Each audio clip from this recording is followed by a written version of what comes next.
Ողջույն 24-ի եթերում հետագիծն է ես Նարեկ Գալստյանը, սիրելի հեռուստադիտողներ, մենք արդեն տեղափոխվել ենք նոր եւ առավել արդիականացված տաղավար եւ այս տաղավարի մեր առաջին հյուրն է Բագրատ arczepiskopos Գալստանյանը, Սրբազան հայր ողջունում եմ եւ շնորհակալ եմ շատ, որ պատիվ համարեցիք ու այցելեցիք մեզ այս տաղավարի այսպես որպես առաջին հյուր։ Ես էլ շատ ուրախ եմ ողջունելու եւ նաեւ շնորհավորելու շատ գեղեցիկ եւ շատ գրավիչ միջավայր եք ստեղծել։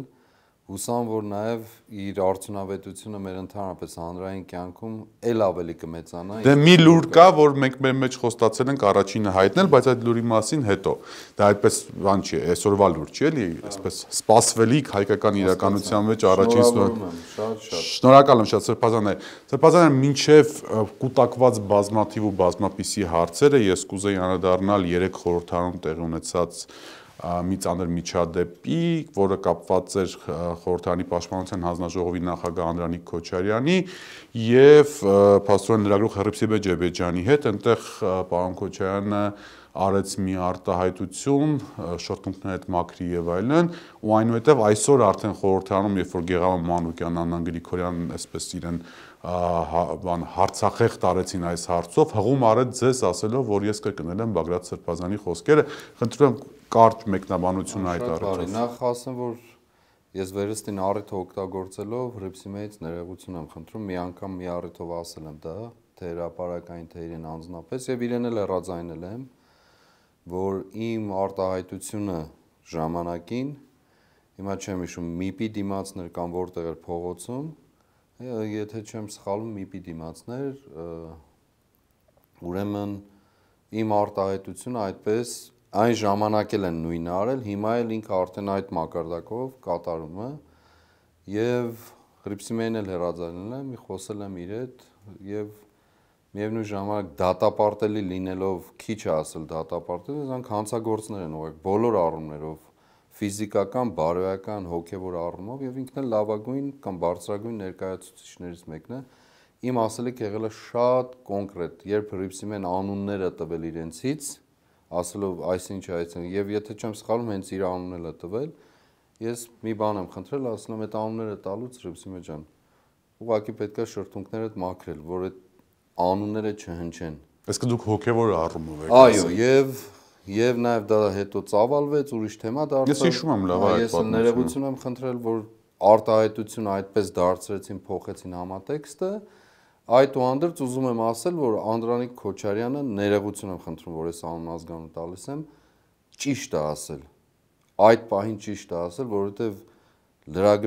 լրագրողի շրթունքներից հնչել է իր անունը, հետեւաբար այո ճիշտ է ասել, որ պետք է սրբել ուղղակի, այդ անունները չպետք է հնչեն մեր միջավայրում, որովհետեւ այդ անունները ուղղակիորեն կապված են հանցագործության, անբարոյականության, հայրենիք հանձնելու, ստրկանալու, նվաստանալու, ստորանալու գաղափարի հետ։ Սրբազան, որքան էլ որ դուք ասեք այդ անունները պետք է հնչեն, թե չպետք է հնչեն, մենք ունենք մի իրականություն, որը կա, որը որ կա բարոյական, հոգեվոր ընկալման բեմ ասում։ Հիմա տեսեք, այս ինձ էլ հղում է տվել այսօր։ Այո, հա, ձեր անունը հատկապես հնչեց, բայց հիմա վերադառնալով այսօրվա իրականություն, հա, ես ճանաչել եմ եւ ճանաչում եմ դերակատարության առումով երկու Բագրատ Սրբազանի, դերակատարության, ոչ թե անձի փոփոխության, այլ դերակատարության։ Մինչև 2024 թվականի մարտ, ապրիլ, այսպես մայիսները ես գործ ունեի իմ այսպես ավակ ընկեր, իմ ավակ հոգևոր եղբայր Բագրատ arczepiskopos Գալստյանի Տավուշի թեմի առաջնորդի հետ։ Այնուհետև սկսվեց այն ինչ որ սկսվեց, իրանցից սկսվեց մի շարժում, որը եկավ հասավ Երևան եւ մենք այս օրերին արդեն մոտենում ենք այդ շարժման 1 ամյակին։ Ինչ ես պատմական էքսկուրսը արեցի, որովհետեւ դուք անցել ենք արդեն 1 տարին։ Մարտի 18-ին սկիզբն է դրվել։ Մարտի 18-ին սկիզբն է դրվել ավելի այդպես սիմվոլիկ առումով։ Հիմա չնայած այն բոլոր նպատակներին, որ դուք հայտարարեցիք, Ձախողել սահմանազատում, արդեն մայիսի 9-ին հեռացնել օրվա իշխանություններին, մենք ունենք իրականացված սահմանազատում Գիրանցում, մենք ունենք խաղաղության պայմանագրի այսպես կոչված շորշոփներ, հա, այսպես երևացող այլևս համաձայնեցված տեքստ, մյուսը եւ այլն, ու չունենք շարժման որևիցե նպատակի, հայտարարված նպատակի մասին է խոսքը, իրականացում։ Հիմա հետահայաց նայում ենք, Սրբազան հայր, իմաստ կար սկսելու այս շարժումը, թե ոչ։ Նարեկ ջան, հիմա դուք ուզում եք, որ այս հաղորդումը ամբողջ դրա մասին լինի, թե ինչ որ կերպով փորձեմ խտացնել, որովհետև միշտ կիսատ է մնալու, ինքը շատ բազմաշերտ է, ձեր տված հարցն էլ լրիվ ճիշտ տեղին, այսպես շերտավոր հարցումը, որը մեկ հարց չի խորքում։ Նախ որ շարժումը սկսել է մարտի 18-ին, ոչ թե սկսել է, այլ այդ առաջին, այսպես ասած, հակազդեցության ծիլերն են եղել, երբ որ եկավ ոսկեպար եւ սպառնալիքով խոսեց ոսկեպարի ժողովրդի հետ։ Վարչապետ Նիկոլ Փաշինյանի մասին է խոսքը։ Այո, մարդու մասին։ Եկավ ոսկեպար եւ խոսեց սպառնալիքով ժողովրդի հետ, ասելով, որ եթե չանեք, մեկ շաբաթ 10 օրից եւ այլն, ես չեմ խոստանում, որ պատերազմ չի լինի, հիմա բառացիորեն չէ, բայց դա էր համատեքստում, մոտավորապես նույն բաներով։ Մի քիչ կարող է բառը մի քիչ ավել, մի քիչ պակաս, որովհետեւ գիտեմ, բռնելու են պոչից ասեն, ահա վասիկ թե ինչ ասել, բայց ուղիղ մեջբերում չէր, իմաստը ասում։ Բառացի էլ կա, բայց ընդհանուր գաղափար։ Ուրեմն սրա վրա մենք ստեղծեցինք Տավուշն հանուն հայրենիքի շարժումը, խոսեցինք տարբեր մարզերի հետ, որ ամեն տեղ սեպենք Սյունիքն հանուն հայրենիքի, Լոռին հանուն հայրենիքի, Շիրակն հանուն հայրենիքի, որովհետև մենք այլևս չենք կարող որևէ կերպով լռել։ Բոլոր տեղերը պետք է հոգևորականները առաջնորդեին։ Ոչ միայն, չէ, անպայման չէ, ես տարբեր տեղեր խոսել եմ, տարբեր մարդկանց հետ, ես կազմակերպչական ամբողջ ընթացքն էր գնալու։ Մենք չգիտեինք որքան է տևելու ընթացքը, բայց պետք էր նախապատրաստվել դրան։ Մենք այդ process-ը կարելի ասել կիսատ մնաց կամ չհաջողվեց, որովհետև ապրիլ 19-ին իրենք փաստաթուղթ հրապարակեցին, թե ինչ կետերով եւ ինչպես սահմանազատում եւ այլն անելու են։ Հենց անհանգստությունը ամբողջ դրանից էր գալիս, որ մենք շուտ կարողանանք ավարտել կազմակերպչական գործընթացը ամբողջության մեջ, ամբողջ Հայաստանը ներգրավել գործընթացի մեջ։ Սա Տավուշի խնդիր չի, միշտ ասել եմ, խնդիրը ծագել է Տավուշում, բայց լուծումը մեկն էր եւ Երևանում։ Բայց հրապարակային խոսքում, ներողություն եմ խնդրում, Սրբազան, հրապարակային խոսքում առաջին մոդայիկ բառ կա, Շամշադինյան, տրիգերը, այսպես տրիգերը հենց սահմանազատումն էր։ Այսինքն ձեր պայքարը սկզբից սահմանազատման էր ուղղված։ Նարեկ ջան, սահմանազատումը ինքնին չի վերաբերում միայն Տավուշի սահմանազատմանը։ Չէ, բայց տրիգերը Տավուշինն էր, այդ եմ ասում։ Այո, բնականաբար խնդիրը ծագել է այնտեղ, նորից կրկնում եմ, խնդիրը եւ ես բազում առիթներով ասել եմ սրան, ասեմ, խնդրի ծագումը կոնկրետ կարող էր լինել սահմանազատումը սկսեին Սյունիքից կամ որևէ այլ տեղից, չի։ Լավ, այնուամենայնիվ։ Հիմա կամ որ պետք է սրա մասին շատ խոսվի։ Հիմա մարտից առաջ մի հատ պատկերը վերցրեք, ամբողջությամբ պատկերացրեք, թե ինչ վիճակում ենք մենք գտնվում, Արցախի հանձնումից հետո, այդ ամբողջ բռնագաղթից հետո, մոլորված վիճակ, անելանելի վիճակ, նույնիսկ այդ հայտարարությունների ֆոնին, որ արդեն փետրվարից գալիս են խոսակցությունները սահմանազատման, անկլավների եւ այլն, ամբողջ փաթեթը, նույնիսկ դրանք որևէ բանով զգացում չէին առաջացնում, ինչպես կուզեն թող նկարագրեն, քաղաքական գործիչներ իրենց երթին, հասարակական իրենց երթին, այո, դարձյալ տարբեր հաղորդումներ, ելույթներ, վերլուծություններ եւ այլն, բայց կոնկրետ գործողությունների իմաստով ոչ ոք չի հավատացել, ոչ ոք ասում եմ, որ կարելի է լուծում գտնել իրավիճակին։ Հիմա մեռած իրենց բառերով եմ ասում, եւ ես հրապարակում դրա մասին ասում,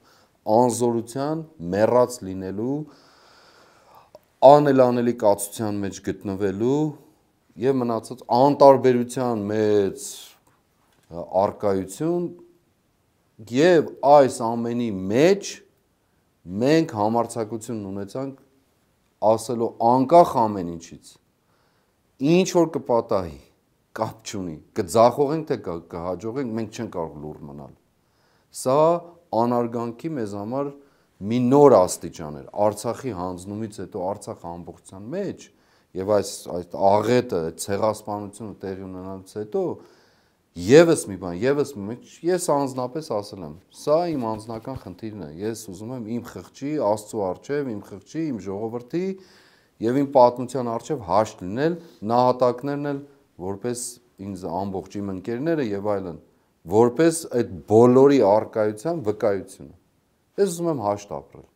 Եվ այո, հենց դրա համար էլ ես ոչ մեկին ոչ հրավիրել եմ, ոչ խնդրել եմ, ոչ աղաչել եմ, ոչ ինչ որ ձևով փորձել եմ դաշտ ստեղծել եւ այլն, ամեն ինչը գնացել է նրանց, եւ ես ասեմ, ես ոտս դնելու եմ փողոց, 3 տարի առաջ եմ դրա մասին ասել, վկաներն էլ ունեմ, որովհետեւ ընկալելի չէր լինել որևէ այլ դեպքում իմ փողոց դուրս գալ։ Այո, մենք համատարած համազգային աղետի մեջ ենք ապրում եւ որևէ նորմալ հայ, սիրտ ունեցող, ցավ ունեցող հայ չի կարող լուռ մնալ, չի կարող ուղակի, անկախ նրանից իր կարողությունները որքան են։ Եվ ես արել եմ իմ անձնական քայլը, իմ անձնական որոշումն ու վճիռը կայացնելով, որ ես չեմ կարող հանդուրժել սա, որովհետև ես դեռ այս աշխարհից գնալու պատմություն ունեմ։ Եվ ես պետքա օրտնված գնամ, ոչ թե նզոված։ Հիմա մնացած ընթացքը, ինչպես որ զարգացել է,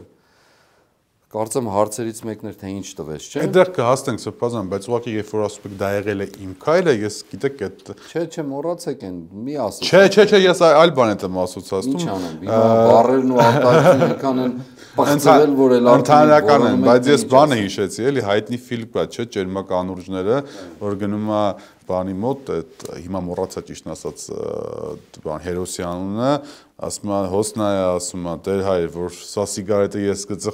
կծխեմ, ասում է բայց ծուխ ուրիշներուն գերթա։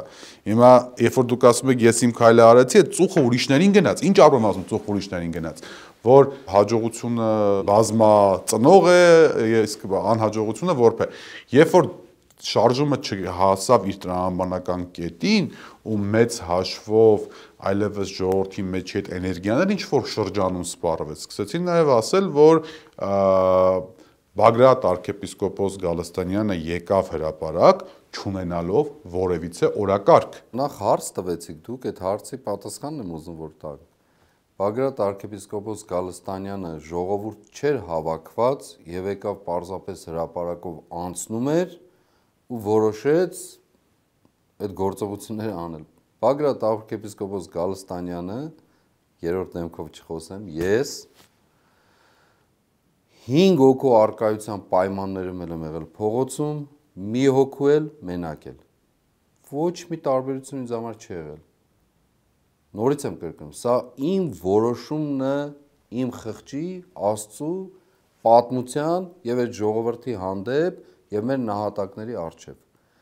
Եթե սրանք արժեքներ են որևէ մեկի համար, ինքը կընկալի ինչ եմ ասում, եթե չէ, չի ընկալի։ Երկրորդ, սկզբից էլ ասել եմ, սա քաղաքական process չի կարող լինել, որպես այդպիսին։ Դե սա էլ է հնա, լավ սահմանազատումն էլ անենք, համաձայնագիրն էլ կնքենք, կամ չկնքենք, բանավեճ լինի, քաղաքական, գաղափարական եւ այլն ուղղվածության հարցեր, այդ պարագային ամեն ինչ նորմալ է։ Ինչու չկնքեն, ինչու կնքեն, ինչու չսահմանազատեն, ինչու Բազան, բայց լուծումները քաղաքական են։ Մեկ վարքան գալիս եմ Նարեկ ջան։ Ինչու Արցախը հանձնեն, ինչու չհանձնեն, լավ կլինի մեզ համար, լավ չի լինի, իրականն է, պատմականն է եւ այլն։ Գաղափարական իմաստով մարդիկ կգնան։ Հիմա լուծումների մասն ենք խոսում։ Այո, լուծումը ի վերջո քաղաքական է։ Բայց սա էլի պետք է կրկնեմ ու շեշտեմ, կընկալեն լավ, չեն ընկալի իրենք գիտեն։ Դրանից ոչ մի բան մեր կյանքում չի նվազելու։ Սա ազատագրական պայքար է։ Ուղղակի արդեն դարձած։ Ուղղակի, ուրիշ տարբերակ չկա, լուծումը էլի քաղաքական է։ Ինչ էլ լուծում անես, վերջին անգամ ազատագրական պայքարն է քաղաքական, Սրբազան։ Եվս առավել, այո։ Եթե այդպեսին նա իր կանոններն ունի, մյուսը իր կանոններն ունի, հիմա եթե մեկը քաղաքական գործընթացի մեջ վերաբերմունք է ցույց տալիս, նստած են, վերլուծում են, գնահատում են, սա եղավ, նա եղավ, այո, սա էլ է հնարավոր, ոչ։ Ես ասեմ գնահատականներից մեկը ասում են, որ հիմա ես այսպես բան եմ արել, քանի որ շարժման 1 տարին է այնուամենայնիվ պետք ինչ որ առումով պետք է ամփոփել նաև մեղադրանքները, այսպես հանրային կամ խոսքերը կամ այսպես սենյակներում քննարկումները։ Ուրիշ բան կա ասված։ Դե կան նաև սրտացավ բաներ խոսքեր, հիմա այնպես չի որ միայն մեղադրում։ Չկա որ մենք անզորության, անելանելիության վիճակից մարդկանց դուրս բերեցինք։ Դրան է կհասնի։ Հույս տվեցինք։ Դրան է կհասնի։ Եվ այդ հույսը չի մարել նրանց միջև, նրանց մեջ, ովքեր պայքարի գիտակցություն։ Ես սա միշտ ֆուտբոլի օրինակում եմ բացատրել, հիմա էլ կարող եմ բացատրել։ Հիմա ասում են ավելի կոնկրետացնում, օրինակ, հա, մայիսի 9-ի հանրահավաքը։ Մայիսի 9-ի հանրահավաքը պիտի ընդունենք։ Այս դուք հարցը չմոռանաք, թե ինչ տվեց։ Հա, մայիսի 9-ի հանրահավաքը Եվ վերջում կամփոփենք թե ինչ տվեց է արդեն։ Մայիսի 9-ի հանրահավաքը իրավամբ 2018 թվականից հետո ամենախոշոր հավաքն էր, որ տեղի ունեցել Հանրապետության հրապարակում։ Բայց գիտեք Սրբազան, կար այնպիսի տպավորություն, որ ոչ դուք, ոչ ձեր անմիջական թիմակիցները չէին սպասում այդ մարդկանց քանակությանը եւ գալով այնտեղ չգիտեին ինչ պետք է անեն։ Հակառակ պարագայում ինչու հնչեց Փաշինյանին 1 ժամ տալու այդ հայտնի կոչը, որից կարծես գնաց բեկումը, այսպես ասեմ։ Դրանից հետո ուրիշ բան էլ ա եղել, որ բեկում այսպես կոչված տեղի ունեցել է, բայց դա այսպես առաջին Փառք Աստծո ամեն ինչի համար ինչ որ տեղի ունեցել։ Անկեղծ ասում եմ ես։ Մնացածը մեմուարներում։ Ուրեմն երկրորդ բանը ինչու տեղի ծրագիր եւ օրակարգ միանշանակ գոյություն ունեցել եւ ես այս մասին բազմաթիվ առիթներով ասել եմ։ Ուրիշ հարց, եթե խուլ ականջների մեջ է ընկնում, դա բոլորովին այլ թեմա է։ Կամ դիտավորություն կա, դա էլ ուրիշ թեմա է։ Ուրեմն, սա այս մասն ասում, եւ ծրագիր, եւ օրակարգ, եւ քայլերի հաջորդականություն, ամեն բան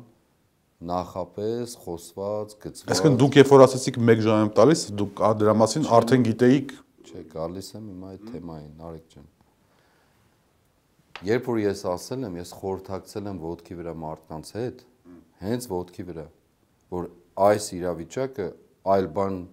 չի ենթադրում, քան ուղղակի հրաժարականը։ Ինչ է ձեր զգացողությունը գնահատականը։ Եվ ինձ տրվել է այդ խորհուրդը, որ բայց մենք ունեցել ենք ծրագիրն էլ օրակարգն էլ։ Հիմա ես չեմ ասի դրա մասին, որ չասեմ, դե դա ինչ ծրագիր էր կամ օրակարգ։ Եղել է հստակ քայլերի հաջորդական։ Իսկ վերջի վարքային եք փոխել։ Ասում եմ, մենք ընդամենը 2 օր կամ 3 օր առաջ ենք ընկել մեր նախատեսածից։ Ինչու՞, որովհետև ես մտածում եմ, որ այս ժողովուրդը հենց դրա համար է այստեղ հավաքված։ Գաղափարն էլ հենց դա էր եւ հենց հիմա են ուզում որ դա տեղի ունենա։ Պատկերացրեք, եւ ես ժամանակ երբ որ տվել եմ, չեմ ասում 1 ժամից հեռացի։ Այո, շարունակությունը ճիշտ է։ Շարունակությունը։ Սկզբից ասեք դուրս արի մեր հետ խոսելու, շարունակությունը հետո 1 ժամից։ Շարունակությունը շատ հստակ է, ես միշտ էլ ասում եմ, շարունակություններ, այդ 1 ժամ ինձ համար անկեղծորեն ասած։ Բայց դա տեխնոլոգիա է, Սրբազան։ Այո, ընդունում եմ։ Չեմ ասում որ ոչ։ Շարունակությունն էր կարևոր, որը հիմնական իմաստով տեղի չունեցավ նախապես կազմակերպչական աշխատանքների կարողությունը կամ ժամանակը չունենալու պատճառով։ Ես սովոր չեմ մարդկանց վրա մեղադրանք ու մեղք բարթելու։ Դա իմ բնավորությունից ու նկարագրից դուրս է։ Ես եղել եմ առաջին գծում, պատասխանատվությունը իմն է եղել, ես էլ պատրաստ եմ դա կրելու։ Եվ ասել եմ, սխալվել եմ այդ ժամի հաջորդականության իմաստով, այո, որովհետև նաև եղել է միևնույն ժամանակ կազմակերպչական խնդիր, որը դարձել մենք ես գոնե կոչումն ունեի մինչև վերջ հստակեցնել։ Կարծում եք, որ դա ճակատագրական ազդեցություն ունեցավ շարժումը, տպիկն էր։ Այդ որոշումը։ Մայիս 26-ն էլ եղել դրանից հետո միգուցե եղել է, միգուցե մարդիկ գեներացրել են, միգուցե օգտագործվել է, միգուցե ինչ որ բաներ, բայց այդ ժողովուրդը չի գնացել։ Որտեվ ցանկացած ասում են քաղաքական այսպես հայտ անկախ հիմա այս բան ինչպես որ կոչենք, բայց որպես այդպեսին, հա, ինքը մի աստեղային ժամ է ունենում ու այդ բան եթե դու օգտագործում ես, չէ, հետո ընկնում է։ Մեզ խորհուրդներ են տվել թե ինչ անենք այդ ժամանակ, ինչպես առաջ գնանք եւ մենք ել եմ ասում 2 օր առաջ ենք ընկել մեր ծրագրից ուղղակի։ Մեզ պետք էր հասցնել այդ 2 օրը եւ ես ելի եմ ասում ամբողջ մայիս ամիսը։ Ներառյալ մայիս 26-ը։ Ներառել 27 Սարդարապատ 28 եւ տարբեր։ Օրինակ ես հասկացա, որ շարժումը արդեն գնում է բանի, անկեղծորեն ասեմ, երբ որ հաջորդ օրը դուք հայտարարեցիք, որ պետք է փակել փողոցներ ու փողոցները չփակվեցին։ Ես այդտեղ հասկացա, որ այլևս պետք է առնվազն սրբազան այն ժամանակ կոչվում էր ոչ սրբազան շարժում, բայց շարժման կողմից պետք է որոշակի փոփոխություններ ռազմավարական։ Այո, հենց կազմակերպչական խնդիրների մասին, որ ես խոսում եմ, հիմա էլ եմ ասում, մնացածը մեմուարներում, բայց կան բաներ։ Մենք նաև պետք է մտածենք, թե մեր ասելիքների մեջ ինչն է վնաս, ինչն է օգուտ։ Հիմա երբ հավակնություններ գոյություն են, չգիտեմ ինչ հավակնություններ են դրանք, դաշտում, որևէ դաշտում։ Քաղաքական ենթադրում։ Այս բաղրագային քաղաքական դաշտում։ Երբ հավակնություններ գոյություն են, շատ ազնիվ այդ հավակնություններից բխած մեկնաբանությունները տարբեր հարցերի շուրջ այնքան էլ ազնիվ չեն լինում։ Ուրիշ բան ասեմ, Սրբազան, կապված խոսույթի հետ։ Ես ու իմ ընկերները անդադ զրուցում ենք, ասում ենք, որ երբ որ Սրբազանը գալիս էր քայլելով այդ բանի մեջ, դրա մեջ որոշակի այսպես հոգևոր, էմոցիոնալ իրավիճակ կար, անգամ տեղ-տեղ ընկերներս ասում են առավել միս բան, այսպես բողոքական ոճի, հա, բանով, միսիոներական ոճի, ինչպես ասած քարոզներով եւ այլն, որը շատ գեղեցիկ էր ընկալվում, նայվում մարդկանց էմոցիաներին, սրտին եւ հոգիներին կպնում էր, այսպես ասեմ, հա, դիպչում էր անգամ այդ ձեր մուտքը Բաղրամյանով որ գալիս էիք, դա էպիկ տեսարան էր, այսպես ասեմ, հա, բայց Երևանը այնուամենայնիվ լինելով քաղաքական կիզակենտրոն ինքը էմոցիաներ առանձնապես չի խբանանում, չի խնայում, այսպես ասեմ։ Ու եթե մինչև այդ ձեր հոգևոր խոսքը, էմոցիոնալ խոսքը ճակերտներով պայմանական ընկալվում կամ մարսվում էր, ապա Երևանում ձեզնից առավել քաղաքական խոսույթ էին ակնկալում։ Մանավանդ այն պահից, երբ որ դուք դարձակ շարժման վարչապետի թեկնածուն, բայց ձեր խոսույթում միգուցե սուբյեկտիվ իմ ընկալում եմ առանձնապես փոփոխություն տեղի չունեցավ։ Չեք կարծում, որ սա նույնպես որոշակի առումով բաց թողում էր։ Նարեկ ջան, նախ ես իմ խոսույթը չարիքի, բարիքի, նեռի եւ այլն, որը ճիշտ է, էլի պնդում եմ։ Ուրիշ բան չի կարող լինել։ Իմ հոգևորական լինելու հանգամանքն էլ դրա վկայությունն է։ Ես պատահական դուրս չեմ եկել փողոց։ Կոչում ունեմ, այդ կոչումը իրականացնել։ Հա, բայց դա քաղաքական լուծում չի ենթադրում։ Լուծում ենթադրումը գործընթացի մեջ հանգրվաներ եւ այլն։ Երկրորդ ուզում շատ པարզ խոսենք։ Ձեր ասածը ճիշտ չի։ Որովհետեւ մայիս 12-ին արդեն ես 22 թե 23 կետից բաղկացած հստակ կերպով ամեն ինչի մասին խոսել եմ, որի 98%-ը ասենք եղել է քաղաքական շեշտադրումները, թե լուծման իմաստով, օրինակ, ինչը լինելու սրանից հետո։ Լինելու է հաշտության կառավարություն, երկրորդ արտաքին աշխարհի հետ հարաբերությունների ճշգրտումները, հականների քաղաքականությունը դուրս թողնելով, ներքին կյանքի հաշտության վերականգնումը եւ երրորդ պատրաստել արտահերտ ընտրություններ։ Միգուցե քիչ էիք խոսում, Սրբազան, դրա համար չէր ընկալվում։ Շատ ենք խոսում։ Կամ չէր արմատավորվում։ Ես մայիս 12-ին այդ մասին հրապարակում հստակ կետ առ կետ, երբևէ դա տեղի չի ունեցել եւ ես արել եմ դա 22 կամ 23, ես բան չեմ կարող ասել, 22 կետ էր։ Շատ հստակ բացվածքներով ամեն ինչի մասին, ոլորտ առ ոլորտ, ամեն ինչի մասին խոսվել է։ Ընդཐུպ մինչև բանակցություններ օրինակելի օրակարգի մասին եմ խոսել, հայ-ադրբեջանական բանակցության, խաղաղության, պատերազմի եւ այլն ամեն ինչի մասին խոսվել է։ Խոսվել է մայիս 12-ին, խոսվել է մայիս 26-ին, խոսվել է վերջինը, ուրեմն սեպտեմբերի այս պահին կարող եմ ասել 11-ին կամ 12-ին բանի հավաքում Սուրբ Աննայի դիմաց խոսվել է նաև մարզահամերգային համալիրում։ Ուրեմն 4 անգամ մեծ լայնածավ, նույնիսկ մեր խորհրդի անդամները մի քիչ գանգատում են ասելով շատ էս տվել, շատ խոսեցիր սրա մասին, դարձյալ 22 կետով, ավելի համապարփակ, ավելի ամփոփված, կետ առ կետ, ապագայի մասին ինչ է լինելու, քաղաքական օրակարգ ինչ է եւ միևնույն ժամանակ անմիջապես ինչ է լինելու։ Սա միանշանակ հնչել է, իսկ մյուսը ես նորից եմ ասել։ Շարժում է ինքը իր էությամբ ու բովանդակությամբ եւ այդպես է, աշխարհն էլ է այդպես այսօր, հոգեվոր բարոյականը չի կարող բովանդակազուր, դրա համար էլ ոչ մի բանը չի հաջողվում։ Բայց հոգեվոր բարոյական շարժումը վարչապետի տեխնացուի առաջադրում դեմս ձեզ։ Լուծում է դա։ Արեգ ջան, երկրորդ ինքը որպես նկարագիր ազատագրականը։ Երրորդը ինքը քաղաքականը, որովհետև ի վերջո հանգելու է քաղաքական լուծումների։ Տարբերակ չկա քաղաքական լուծումից դուրս։ Անհասկանալի բան չի սա, շատ պարզ է, շատ պարզ։ Ուրեմն եւ միգուցե բանն է պետքա քաղաքական լինի։ Քաղաքական պրոցեսն է պետքա քաղաքական լինի։ Քաղաքական, ուրեմն քաղաքական process-ի մեջ մի շատ կարևոր հանգամանք գոյություն է, որ ես ստիպված հանձն եմ առել դա, առանց որևէ մեկի, այսպես ասած, պարտադրանք կամ թելադրանք։ Դա վարչապետի տեխնացուի խնդիրն էր։ Շատ պարզ ասում եմ, ես դեռ շարժումը չսկսած, դեռ 3 տարի առաջ նույն բանն եմ ասել։ Քաղաքական կուսակցությունները ողջ են, կանչեք իրենց հարցրեք, մեծին էլ, փոքրին էլ։ Կանչեք հարցրեք բոլորին։ Ուզում եք անձնապես հարցրեք, ուզում եք Որ դեմ էիք վարչապետի տեխնացու դառնալուն։ Այո, միանշանակ, որովհետև ես ասել եմ, սկզբունքորեն ես գաղափարով էլ չեմ հավատում դրան, որ փողոցից պետքա դառնալ։ Օրինակը սա է։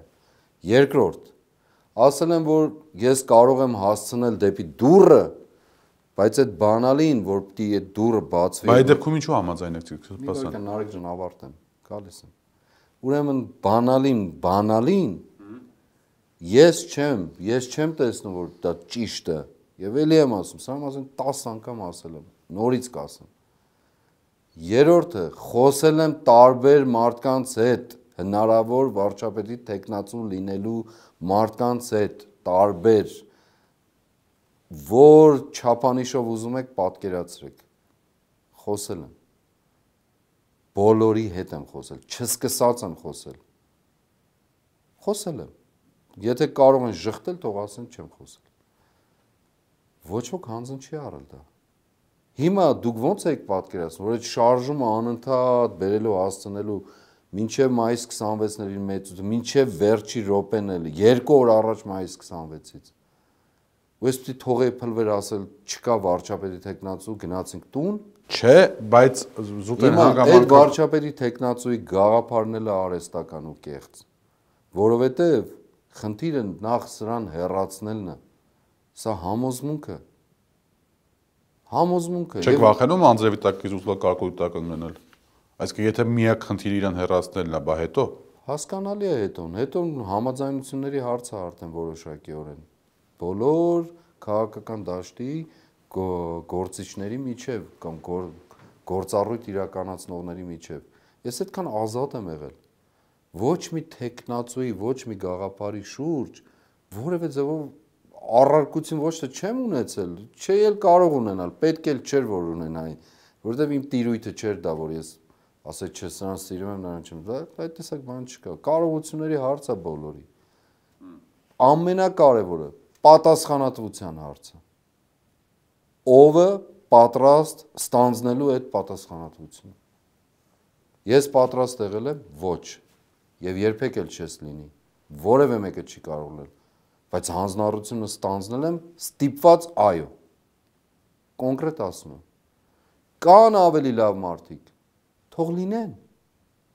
Ոչ ոք չի խանգարում։ Ես ոչ թե մարտահրավեր եմ նետում, ասում եմ, չգիտեմ ինչ, այլ ցավով եմ ասում, որ կան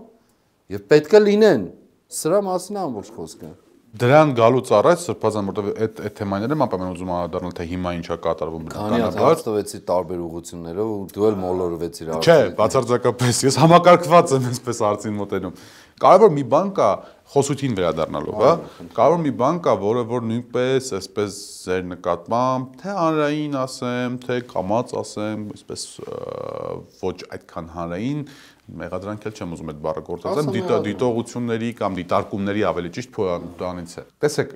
մեր ժողովուրդը 2020-ից հետո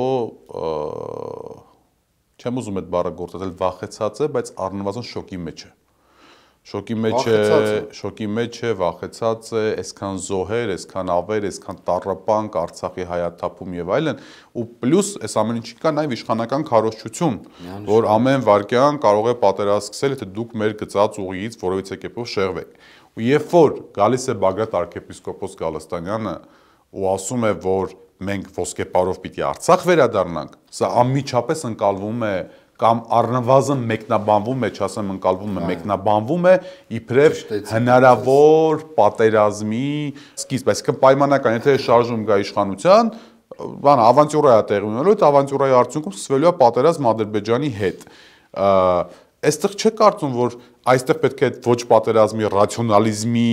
եւ Արցախի մասով եւ մնացած մասով առավել հստակ ու ճշգրիտ արտահայտվեիք։ Այո, նախ որ ես շատ ճշգրիտ եմ արտահայտվել եւ ուրախ եմ, որ ասել եմ դա եւ այսօր էլ կրկնում եմ։ Ինչպես։ Կրկնում եմ, ոսկեպարով Արցախ, այդպես։ Ոնց եք դա պատկերացնում։ Կասեմ, Նարեկ ջան։ Այն ժամանակ, երբ ես դրա մասին ասել եմ, դա եղել է ոսկեպարի Սուրբ Աստվածածին 7-րդ դարի եկեղեցում, որ այսօր շրջափակված վիճակում է գտնվում գրեթե, եւ չի էլ բացառվում, այն ժամանակ արդեն օրակարգում կար, եւ չի էլ բացառվում, որ այլևս որևէ ձևով այդ տարածք մուտք գործելը դառնա անհնարին, բայց հիմա մտնում են, չէ՞։ Այո, որովհետեւ անկլավների խնդիր կա, անկլավներ այսպես ճակերտավոր կոչված հանձնել։ Ես ասել եմ, դա ձեզ համար անկլավը, մեզ համար հայրենիքը։ Հիմա ընտրություն կատարեք։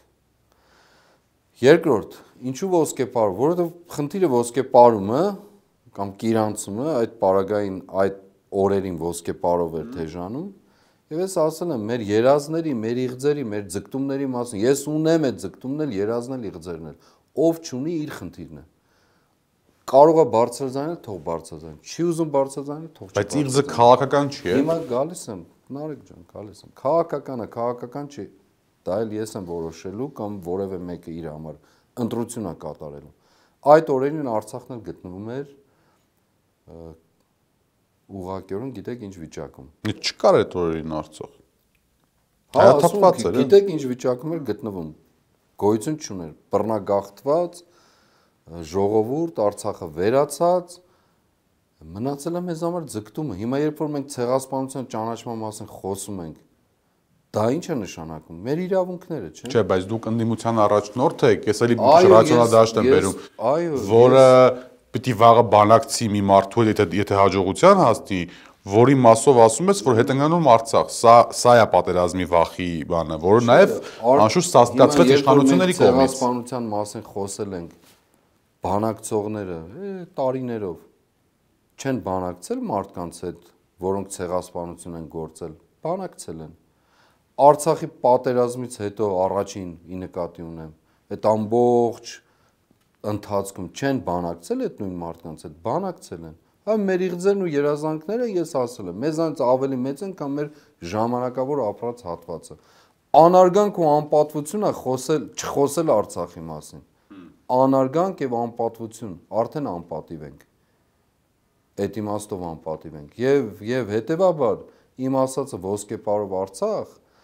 սա մեր տեսիլքն է դա, երազանքն է, եւ ասեմ ձեզ, աշխարհակաղակական տեղատվություններն ու մակընթացությունները երբեք էլ չեն կարող բացառել Արցախից Արցախ չունենալը։ Արցախը կոնկրետ հնարավորություններ են։ Այս պահին դա անցալվում է որպես պատերազմ, բազա սա է խնդիրը։ Նայեք, Նարեկ ջան, ավանտյուրան գիտեք որն է, դուք այդ բառը գործածեցիք, ես էլ ասեմ, այդ արկածախնդրությունը գիտեք որն է, որ մենք հայտարարել ենք, որ պատերազմը ավարտված է, պատերազմը ավարտված չի։ 2020 թվականի նոյեմբերի 9-ի, այսպես ասած, դադարը երբեք էլ չի ենթադրել եւ չի ենթադրում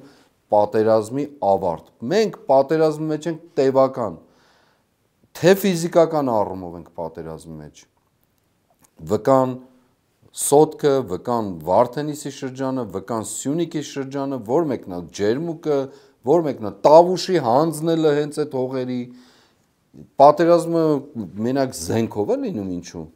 միայն զենքով է, որ կռիվն է պատերազմ։ Դե այս մարդիկ դրա համար ձեզ հակադարձելու են ասում են, որ մենք հիմա բերել ենք խաղաղություն, վատ, լավ, խաղաղություն չեն բերել, պատերազմ բերել են խաղաղություն շարունակաբար եւ մեզ մտցրել են բոլորս մի ծուղակի մեջ, որ մենք մտածենք, որ բոլոր տարբերակներով հնարավոր եւ անհնար սրանց ազատվելու պարագային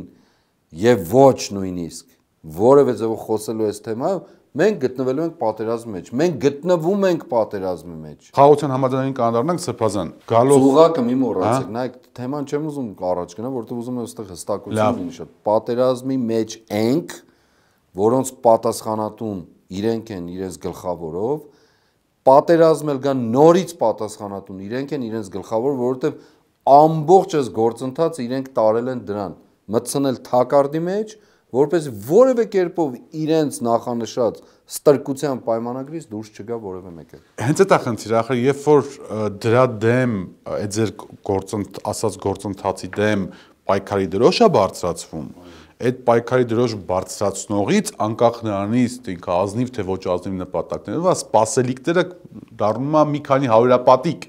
ու դրա համար էլ ցախողումների պարագայում այդ մարդուն սկսում են չխնայել։ Սա ցավոք սրտի է նոր ինքնակյանքի, որ կա։ Նարեկ ջան, մենք պատրաստ ենք չխնայվելու նրա համար, որ մեր ճշմարտությունը հաղթի։ Երկրորդ, այդ պայքարի դրոշը ոչ մեկ ներքև չի դրել, ոչ մեկ չի մտցրել գետնի տակ ու ասել մենք գնացինք, ոչ մեկի վրա էլ չի թողել դա։ Հիմա այդ պայքարի դրոշը չդնելու հետ կապված Սրբազան, մի քիչ անձնական հարց եմ ուզում տալ։ Չգիտեմ որքանով պատեհ կհամարեք պատասխանելը, բայց այնուամենայնիվ ես հնչեցնեմ։ Դուք սա օբյեկտիվ գնահատական է հայրաքելական եկեղեցու վերջին շրջանի ամենաազդեցիկ եւ ամենահեղինակավոր հոգեվորականներից եք։ Միգուցե եղել։ Եվ եք։ Սա փաստ է։ Բայց դրա հետ միասին, երբ որ դուք վերցրեցիք, հիմա դուք ասեք ազգային ազատագրական, բայց քաղաքագիտական դասընթացներում դա կոչվում է այնուամենայնիվ քաղաքական հայտ ներկայացրիք ու քաղաքական դրոշ վերցրիք,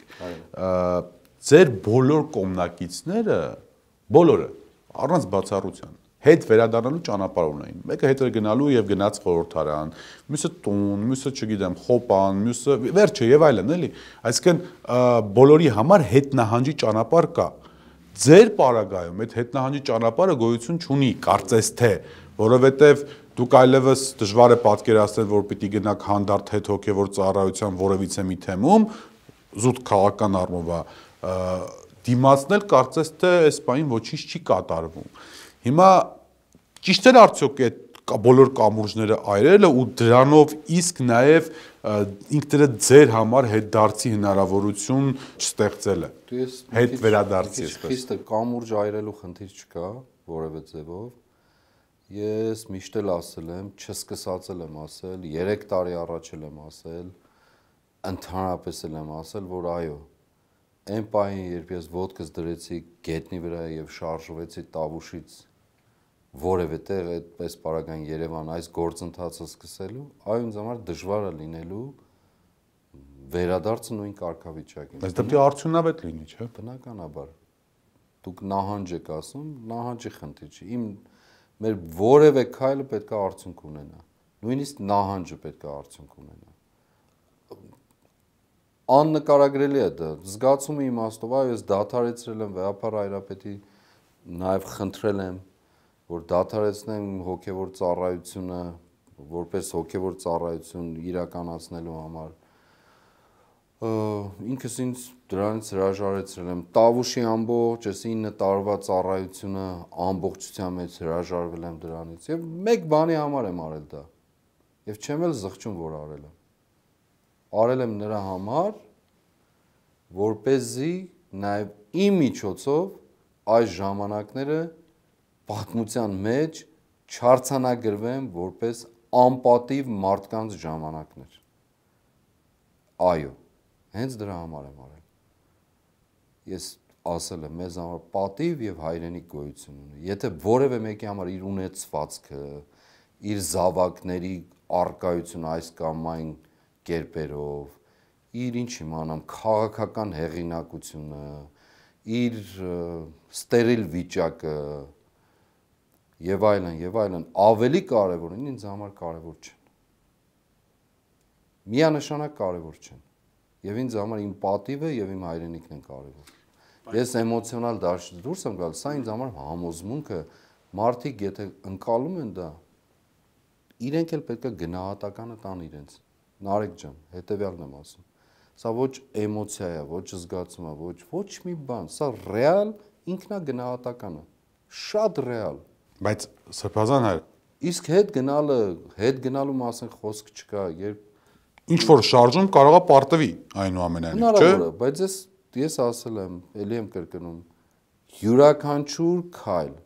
յուրաքանչյուր պետք է իր վերջնարդյունքը լինի, եթե նույնիսկ նահանջը, եթե նույնիսկ ձեր բնութագրման պարտությունը,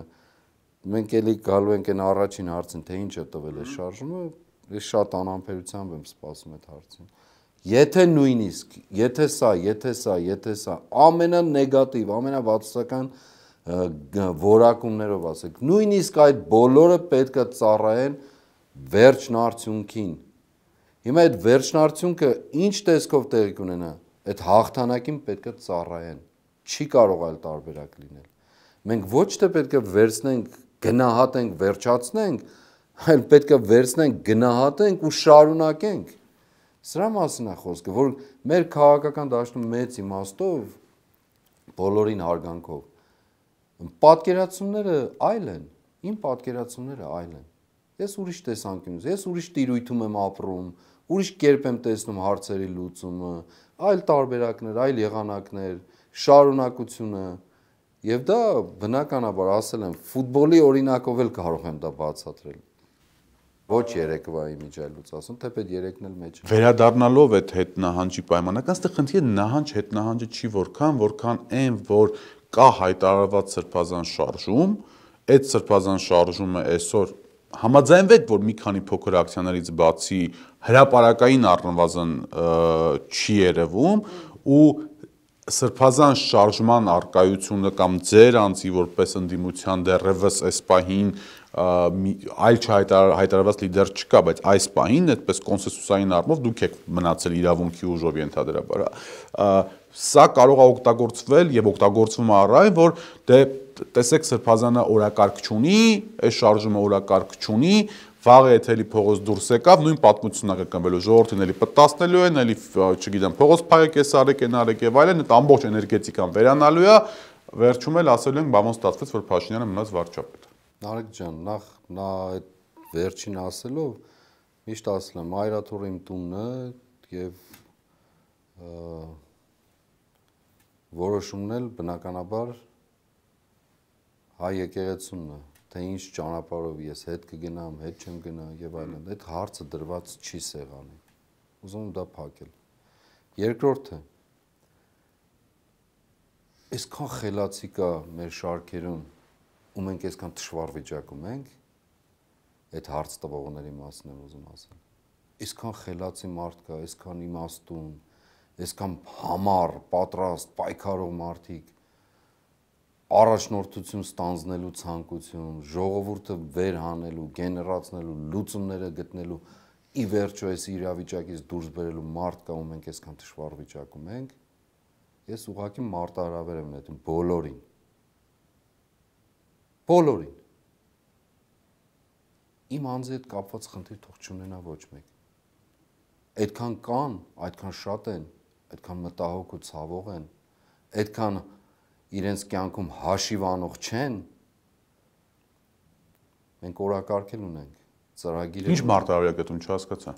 Այն, որ եթե այդքան իմաստուն են, համառ են, պայքարող են, պատասխանատու են, կապ չունի, դուք որակեցիք ասելով առաջնորդություն եւ այլն, չէ, իմ գոյության իմաստով ընդհանրապես եւ այլն, չէ։ Դե այս պահին այլ կոնսենսուսային տեխնոլոգիա չկա քաղաքական։ Եթե կան մարդիկ, ովքեր խոսելու են օդ, գազ, չգիտեմ ինչ ասացիք, այդ բոլոր բաները,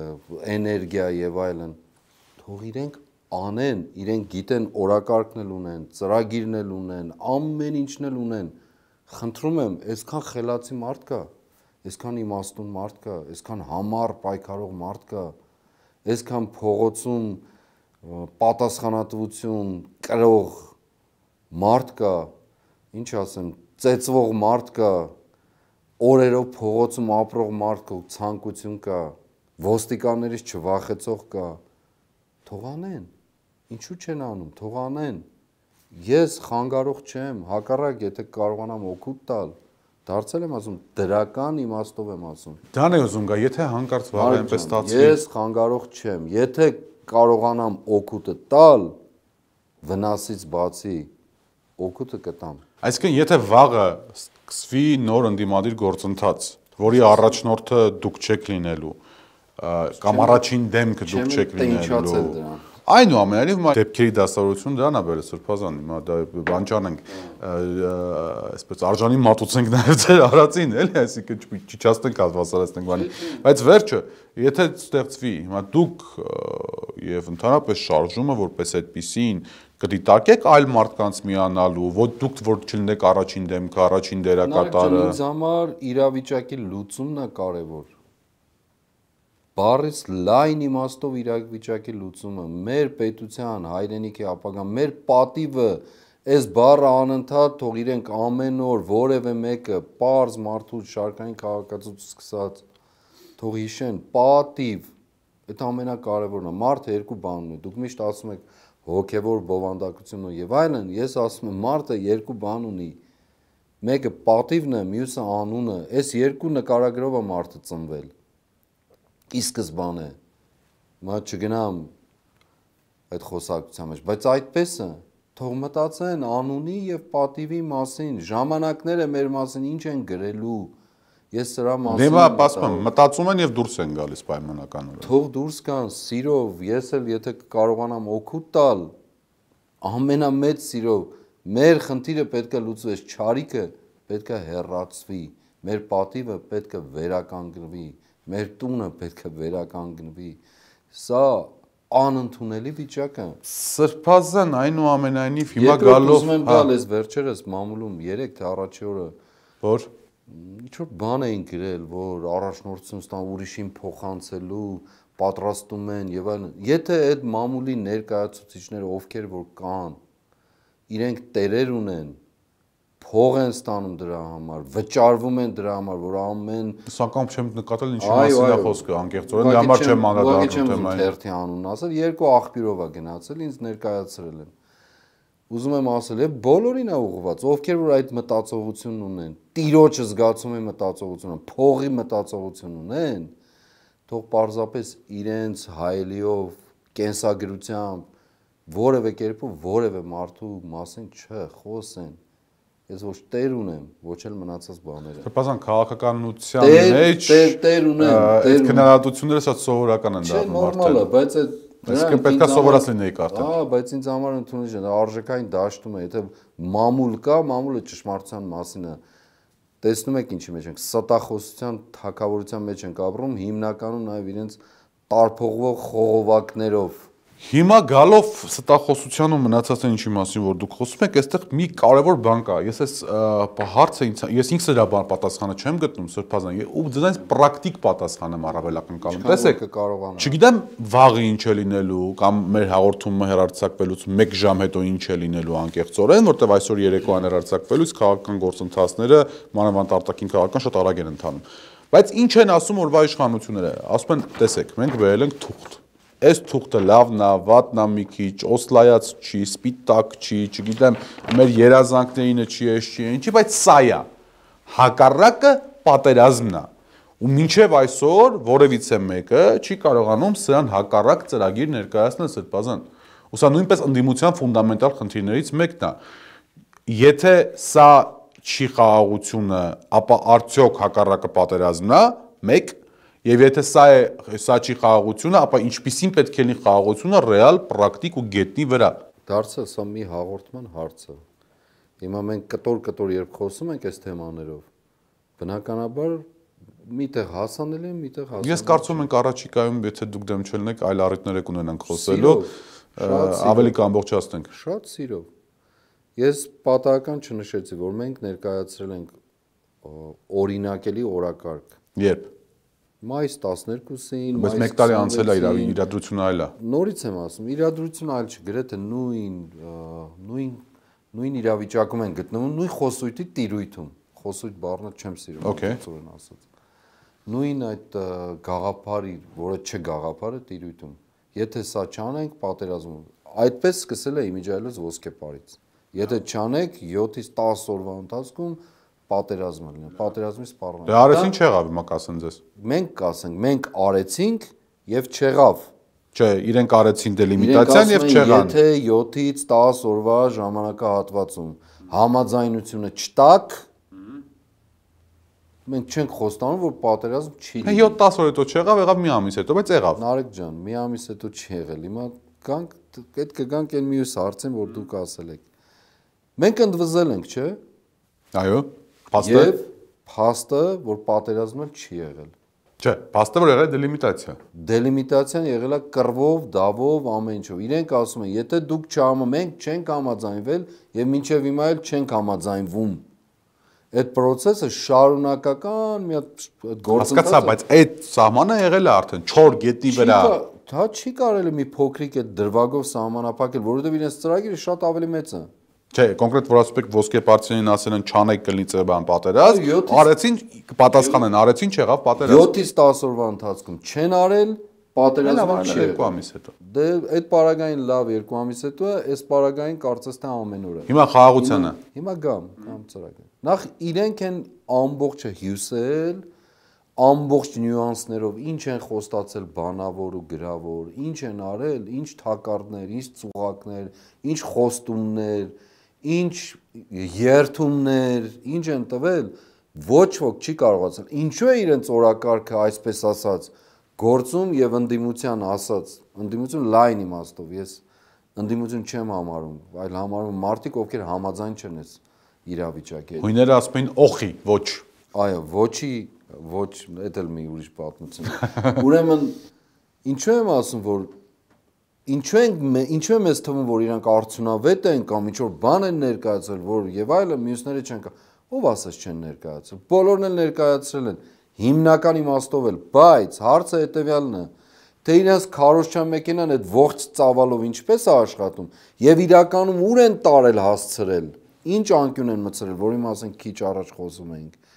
Վերցրեք այդ նոյեմբերի 9-ի փաստաթուղթը, պարզ փաստաթուղթն եմ ասում, նոյեմբերի 9-ի այնպիսի շիլաշփոթ են սարքել դրա շուրջ, այնպես են մցրել տարբեր տեղեր ու թակարդներ, իրենց իր իսկ կնքած, իր իսկ ստորագրած, իր չգոյության պայմաններում ստորագրված ընդ որում, եթե հիշում եք։ Դե on-line միացավ։ Հա, բայց ինքը չգո էր on-line-ին, չէ՞, չկար։ Կար։ Ինչ առնով չկար։ Չկար։ Տեսել եք դուք ինքը որ ստորագրել։ Հա, չէ, դա ես չեմ տեսել, ոչ մեկը չի տեսել։ Դե վերջը բայց ստորագրել է։ Ուրեմն, այո, ստորագրել է, հիմա դրել են թե ստորագրել, թե իրեն ասեն լավ դու գնա բունկերում հանգստացի, մենք կանենք ու։ Սպասա, մենք պարտվել ենք պատերազմում։ Հասկացա, Նարեկ ջան, հասկացա, բայց դա ունի հետևանքներ։ Պարտությունը չի նշանակում ոչնչացում։ Շատ երկրներ են պարտվել պատերազմներում եւ կարողացել են վերականգնել։ Նույն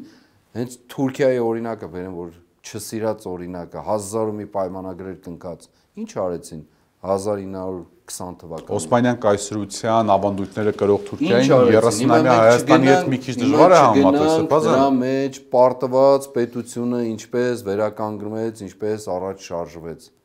Եվ այսօր մենք տեսնում ենք ինչպես են նաև թելադրում։ Օրինակները բազմաթիվ են, եթե ուզում եք համաշխարհային պատմությունից կապ չունի։ Հենց մեր օրինակը վերցրեք, ցեղասպանությունից հետո հանրապետություն հռչակելը։ Չասեմ, մնացած բաները չեմ ուզում ասել։ Հենց Արցախյան առաջին ազատամարտին, երբ մենք հասել ենք ամենածայրին եւ ճիշտ որոշումներ կայացնելու պարագային այլ արդյունք եղավ, եւ այլն, եւ այլն, եւ այլն։ Հիմա խնդիրը ո՞րն է։ Ասում են, դե իրենք խաղաղություն են բերում, բայց չտեսանք այդ խաղաղությունը։ Վերջի 2 տարին ասում են, տեսեք, սահմանին ոչ ոք չի կրակում, եվրադիտորդներին վերեցինք, էս արեցինք։ Հող են հանձնում, որովհետեւ երթում են տալիս, որովհետեւ չգիտեմ ինչեր են անում, ինչ խոստումներ են տալիս, միգուցե նաև ինչ դրամական միջոցներ են գնում գալիս, ես դրա մասին չեմ կարող ասել, մամուլում ողողված է ամեն ինչ։ Ուրեմն հետեւյալը ասեմ, մենք հայտնել ենք օրինակելի օրակարգի մասին, թերևս պետք է այսքանի օրը նաև դա հրապարակել, թե ինչ է նշանակում դա։ Խաղաղությունը չի լինում միակողմանի ստրկության գնով զիջում։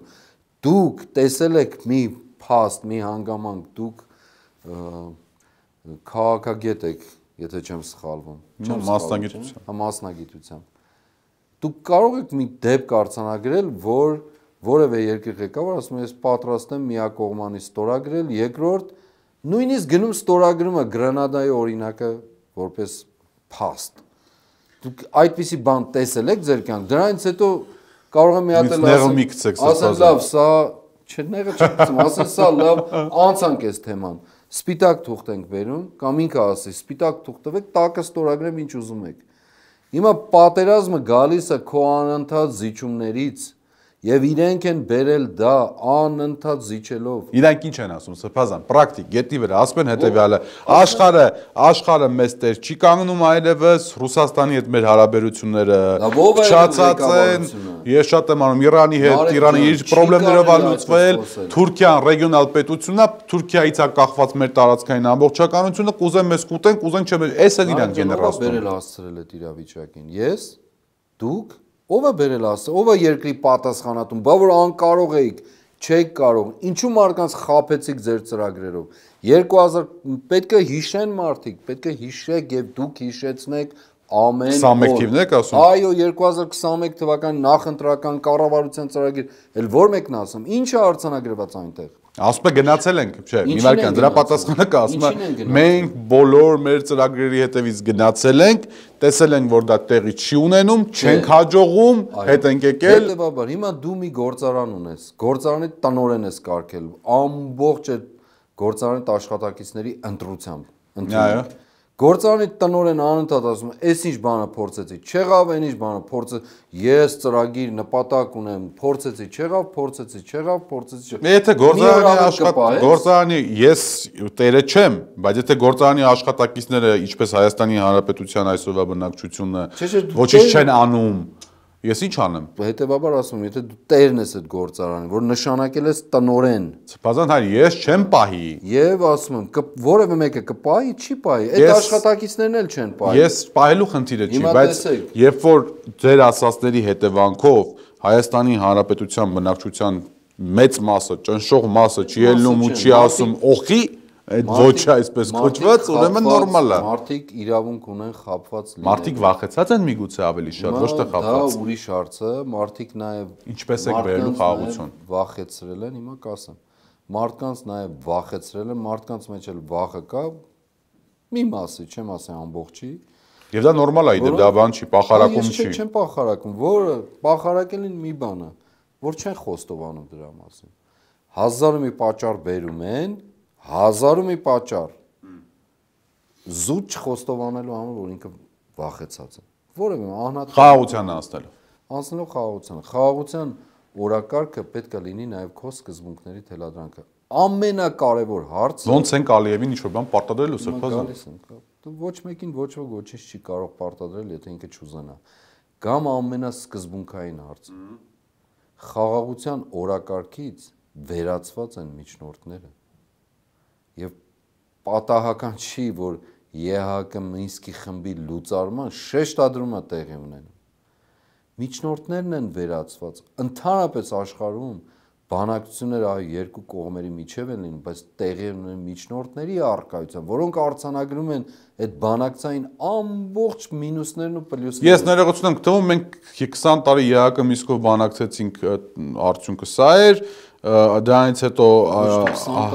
Հայ-Ռուս-Ադրբեջանը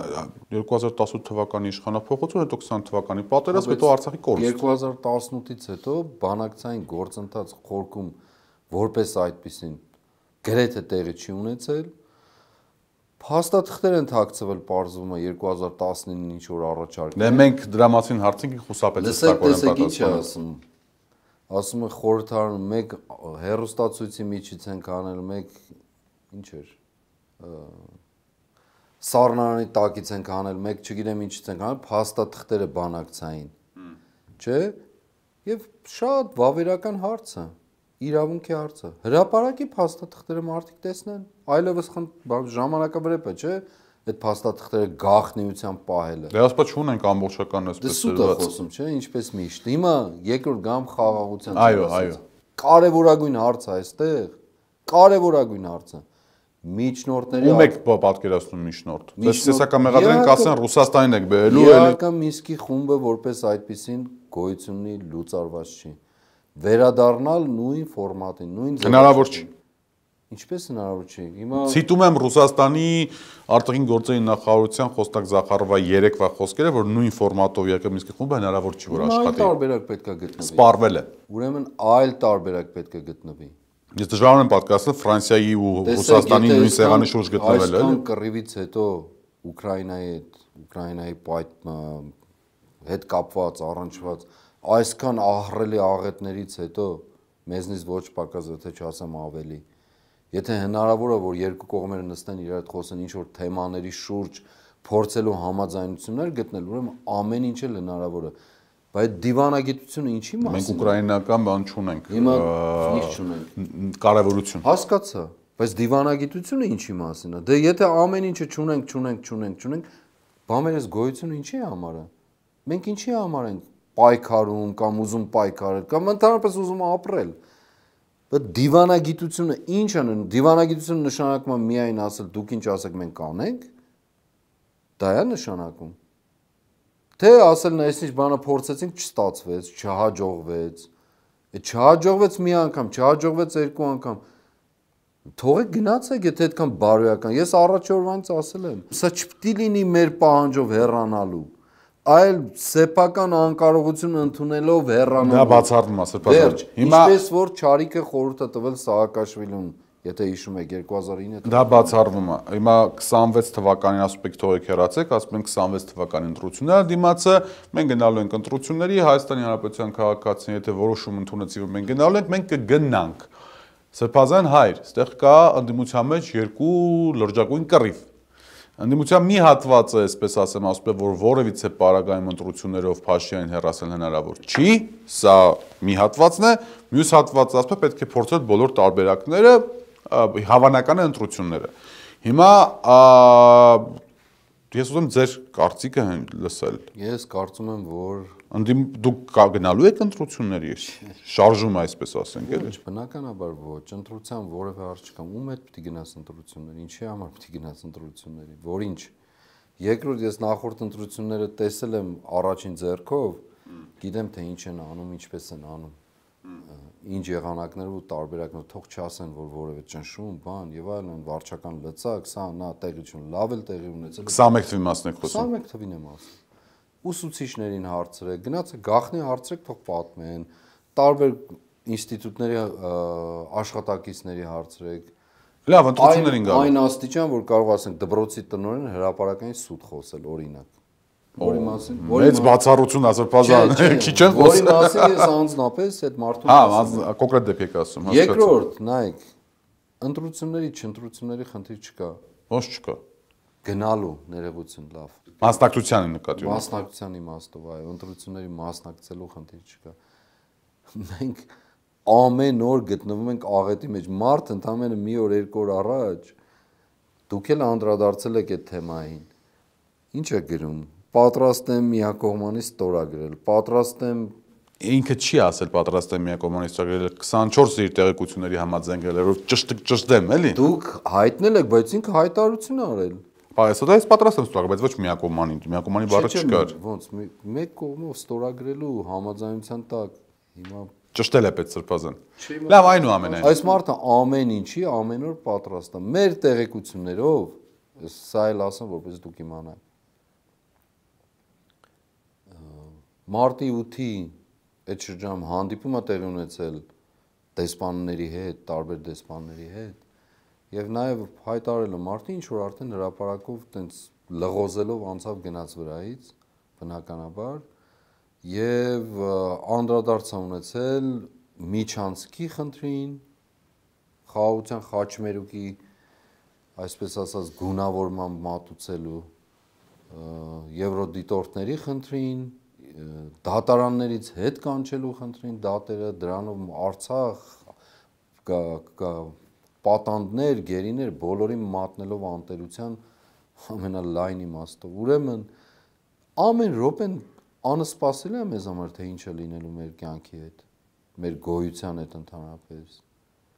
Ամեն րոպեն հիմա 2026 թվականների ընտրություններին ինչ, որպես ինչ, որ Հայաստանով, հիմիկվանից արդեն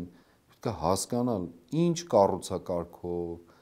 ում ներկայությամբ, ում թելադրանքում, միգուցե այն ժամանակ արդեն թուրք արբիտրներ լինեն որոշելու համար ընտրությունների ընթացքում։ Դրա հակառակը փողոցով իշխանությանը հեռացնելն է, Սրբազան։ Այդպես էլ պիտի լինի։ Երբ եւ փողոցում այս բանը մենք զրուցում ենք, ասում եմ եւ փողոցում ոչ մի ընդդիմադիր չկա։ Փողոցում անպայմանորեն շոշափելի ֆիզիկապես փողոցում կանգնելու խնդիր այս րոպեին չկա, հաջորդ րոպեին լինել։ Այսինքն ես կարող եմ ճիշտ հասկանալ, որ դուք խոսում եք սեմ ժամկետներով որոշակի գործընթացների մասին։ Այո։ Նայեք, մենք Պրագայում ստորագրված 2022 թվականի հոկտեմբերի 6-ին ստորագրած Արցախի հանձնումը կատարած մարդուն պետք էր չթողնեինք երկիր մտներ։ Սա միանշանակ ու հստակ ասում եմ։ Դե թողել եք, դա արդեն պատմություն է։ Հենց դա եմ ասում։ Այդ նույն սխալը պետք է չկրկնվի։ Մի քիչ հարցս այսպես ձևակերպեմ։ Մի անգամ փորձել եք, չի ստացվել։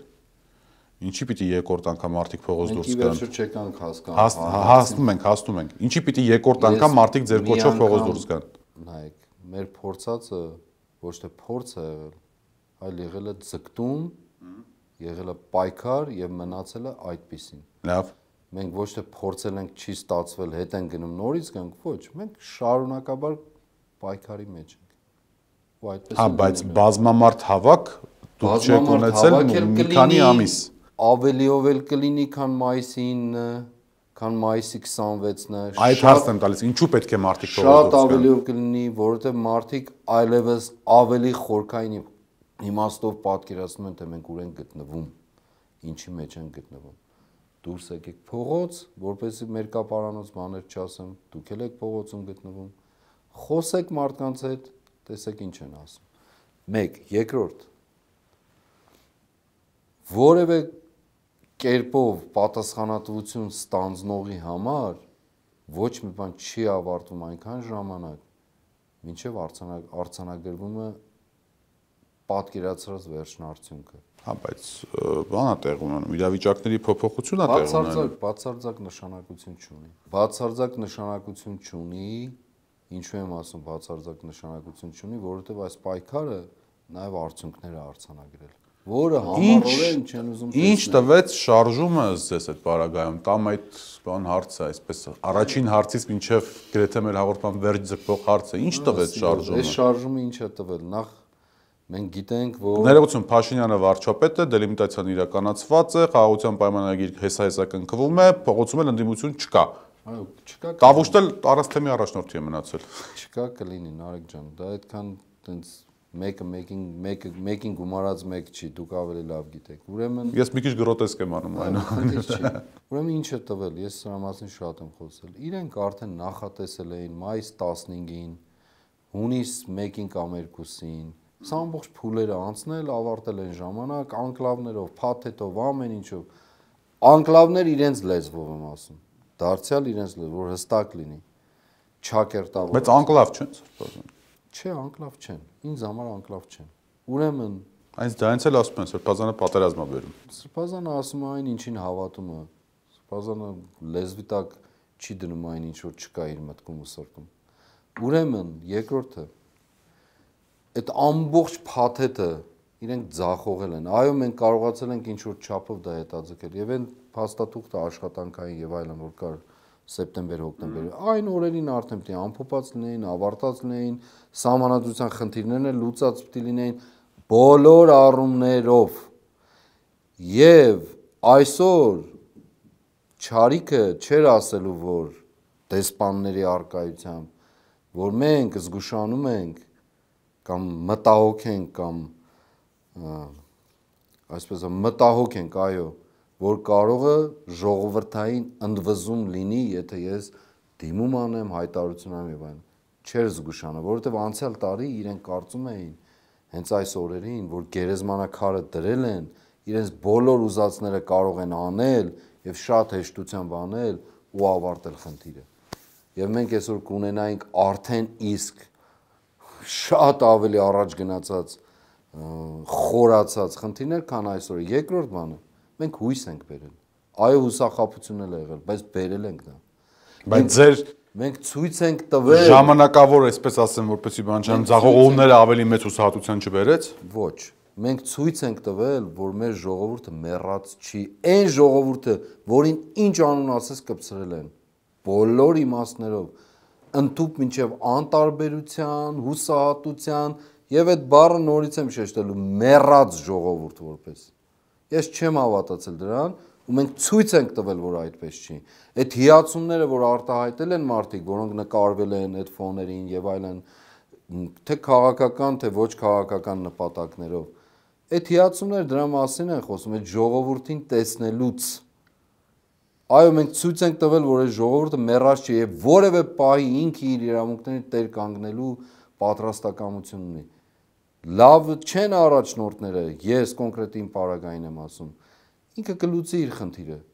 անք ժողովուրդի նկատի ունեմ, բայց այդ ժողովուրդը մենք փաստել ենք, որ մեռած չի եւ չի կարող լինել։ Եվ այսօր թե կազմակերպչական, թե ժողովրդային ընկալումների իմաստով շատ ավելի լավ վիճակում են գտնվում, քան անցյալ տարի մարտի այս օրերին, երբ ամբողջությամբ հուսախապված վիճակում են եւ ասեմ, եկեք ազնվության համար խոսենք նաեւ։ Այդ ամբողջ 1 ամիս ու կես գրեթե ժամանակահատվածում ես ասել եմ շաբաթ կիրակի օրերին են մարդիկ եկել Կիրանց գնացել եւ այլն։ Ես մեկը։ Գանգատվել են նաեւ տեղում մարդիկ ասելով որ գալիս են նկարվում գնում են։ Եղել են օրեր որտեղ ունեցել ենք 5 հոգի ընդամենը վրանի տակ, վրանի կողք եւ այլն։ Եվ բոլորը գալիս նայում էին ասում 5 հոգի են, իսկ ի՞նչ պետք է անեն սրանք եւ այլն։ Արել ենք։ Ցույց ենք տվել մեր ներսը, որ չի մարել ոչ մի բան։ Մարդիկ չեն մեռել։ Հերիքա մարդկանց ասեք մեռած, հուսախապված, հուսալքված, անտարբեր, ինչ ուզեք, բավարարը չի կարելի դա։ Սրբազան վերջնարդյունքը պետք է արդեն։ Վերջնարդյունքն է լինում է համառ պայքարի շնորհիվ 1980 Երբեք փողոց դուրս գալու։ Ես միշտ պրակտիկ եմ բերում ավելի։ Երբեք փողոց դուրս գալու։ 1988 թվականին պայքարը սկսելը Այլ ժողովրդի հետ գործ ունեք սրբազան։ բացարձակ ոչ, նույն ժողովուրդն է։ 1900 Նարեկ ջան, չեմ ուզում դաժան պատկերներ ասեմ, որ ավելի չի հաստատվեք կամ բնութագիր տակ։ 1988 թվականին, երբ մենք գալիս էինք հրապարակ վերադառնում էինք տուն, մեր թաղում ինձ ու եղբորս ամենավերջին գնահատականներն էին տալիս։ 1 տարի, 2 տարի գրեթե։ 1988 թվականին է սկսել շարժումը։ Ի վերջո, որպես այդպիսին ամփոփվել է 1991 թվականին։ Եվ ի վերջո որպես հաղթանակ գրանցվել է 1994 թվականին։ Վերցրեք 6 տարվա կռիվ է տվել ոչ միայն ժողովուրդը, այլև առաջնորդությունը։ Եվ սա կարևորը, ես չեմ ուզում ոչ մի համեմատական եզր տալ, ես որպես երևույթ եմ նկարագրում դա։ Երկրորդ պարագան, երբ որ ասում եք նույն ժողովուրդն է, նայեք, երբ ասում եք տարբեր ժողովուրդ է, նայեք, պատերազմի մասնակից մենք ունեցել ենք, ասենք մի 100,000 մարդ, անշուշտ թիկունքն էլ հետը ամբողջության մեջ, բայց նաև դժբախտաբար ունեցել ենք արտագաղթ։ Ես նման մասում են ժողովուրդը չի։ Հա, դժբախտաբար ունեցել ենք արտագաղթ։ Նույն սովետական կրթությունը չի, նույն 7-50 տարվա հանգիստ կյանքը չի։ Հենց այդ պատերազմի ժամանակ ունեցել ենք արտագաղթ։ Հենց այդ պատերազմի ժամանակ մետրոներից ու տարբեր տեղերից էին մարդկանց որսում, որպեսզի հայրենիք պաշտպանեն։ Սա պետք է ընդունենք մենք, որ մեր կյանքում փոփոխություն որպես այդպիսին կրումը փոքրամասնությունը ինչքան էլ ուզում բոլոր հասարակությունների մեջ ինքն է շարժիչ ուժը լայն իմաստով ժողովրդից ակնկալիք ունենալը սխալը, բայց լայն իմաստով որպես շարժիչ ուժ ժողովրդին առաջնորդելը դա է էականը։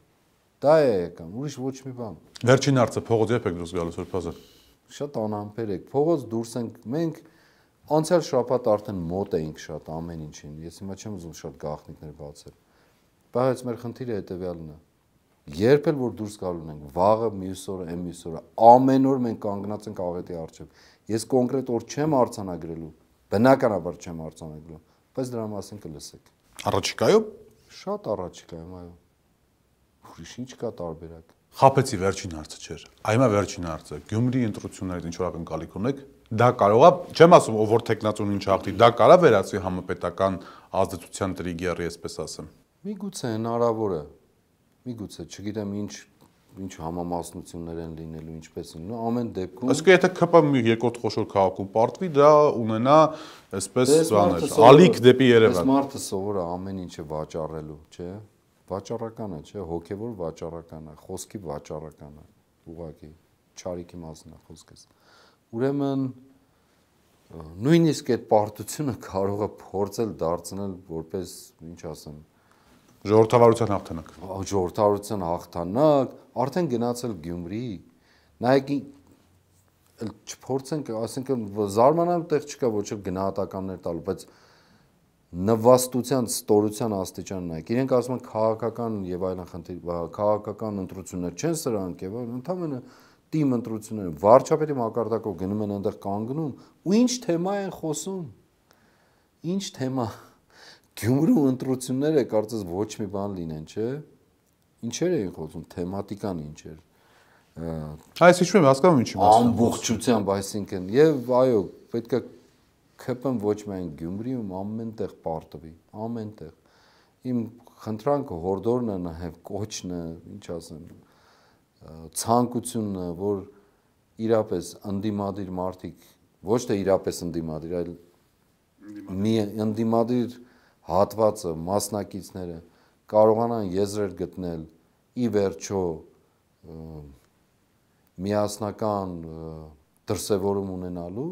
եւ պարտության մատնելու։ Շատ կարեւոր է որ մարդ, թե դրանից հետո ինչ զարգացումներ տեղի կունենան, այլ արդեն ուրիշ խնդիր է։ Եթե մենք նախապատրաստված ու պատրաստված չեղանք դրան պարզապես ցանկությունների ժանրից եղավ կամ տիրույթում զարգացումներ թույլ են լինելու։ Շնորհակալ եմ շատ Սրբազան հայր հրավերս ընդունելու եւ այսպես մեր ձեզ Նարեկ ջան նոր ստուդիայում առաջին լինելու համար։ Նոր ստուդիայում նաեւ առիթ ունենանք մեր հաղթանակի մասին խոսելու ամբողջական իմաստով, ոչ թե մասնակի, ոչ թե իրադարձային, այլ ամբողջական, որովհետեւ դա իմ եւ ձեր պատվի անունի եւ հայրենիքի մասին։ Աստված առաջ։ Ամեն։ Հիշեցնեմ, որ իմ հյուրն էր Բագրատ arczepiskopos Գալստանյանը։